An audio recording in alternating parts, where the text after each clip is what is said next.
मशहूर लेखक और पत्रकार तारिक फतेह का 24 अप्रैल को लंबी बीमारी के बाद निधन हो गया। एक लेखक और पत्रकार के साथ साथ उनकी पहचान पाकिस्तान के मुखर आलोचक और इस्लामिक कट्टरता के धुर विरोधी के रूप में भी रही। तारिक फतेह हमेशा अपने बयानों को लेकर चर्चा में रहे। वो इस्लामी कट्टरता के खिलाफ मुखर होकर बोलते और लिखते भी रहे। वो पाकिस्तान में जरूर जन्मे थे, लेकिन उनका दिल हमेशा हिंदुस्तानी ही था। दरअसल तारिक फतेह का परिवार मुंबई का रहने वाला था। 1947 में जब बंटवारा हुआ तो फतेह परिवार कराची में जाकर बस गया। इसीलिए वो कहा करते थे कि वे दिल से हिंदुस्तानी हैं, लेकिन बंटवारे ने उन्हें पाकिस्तानी बना दिया।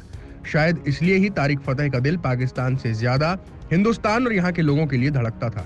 तारिक फतेह पाकिस्तान और इस्लामी कट्टरता के खिलाफ बोलने से कभी नहीं डरते थे। वो पाकिस्तान पर तंज करने का कोई मौका भी नहीं चूकते थे। पाकिस्तान के बर्बाद होने की भविष्यवाणी तो तारिक फतेह ने साल 2013 में ही कर दी थी। तारिक फतेह जब पहली बार 2013 में भारत आए थे, तब उन्होंने एक इंटरव्यू में कहा था कि पाकिस्तान को तो आप भूल जाइए, इसको एक न एक दिन टूटना ही है। वो दिन भी दूर नहीं जब बलूचिस्तान उससे अलग हो जाएगा। तारिक फतेह इस्लामी कट्टरता के खिलाफ थे। वो कट्टर मुसलमानों का खुलकर विरोध करते थे। वो मुस्लिम समाज की कई परंपराओं की बुराइयां गिनाकर उनका बेहद विरोध करते थे।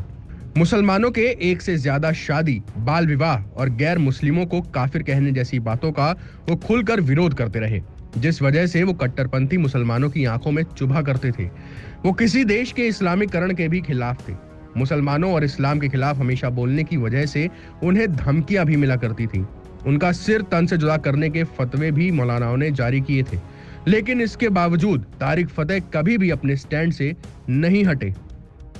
तारिक फतेह भारत के सच्चे समर्थक थे। एक इंटरव्यू में उनसे जब ये कहा गया कि भारत में मुस्लिमों से भेदभाव होता है, तो उन्होंने कहा था कि हाँ ऐसा है, लेकिन फिर भी मैं भारत में ही रहना चाहूंगा। यहाँ मुझे कम से कम अपनी बात कहने का अधिकार तो है। जिन देशों में इस्लाम के नाम पर औरतों पर जुल्म होता है, वहां रहने का क्या फायदा। उनका इशारा पाकिस्तान की ओर था। तारिक फतेह ये भी मानते थे कि पाकिस्तान और हिंदुस्तान से अधिकतर मुस्लिम हिंदू हैं, क्योंकि उनके पूर्वज हिंदू ही थे। Times now Bharat digital originals की रिपोर्ट।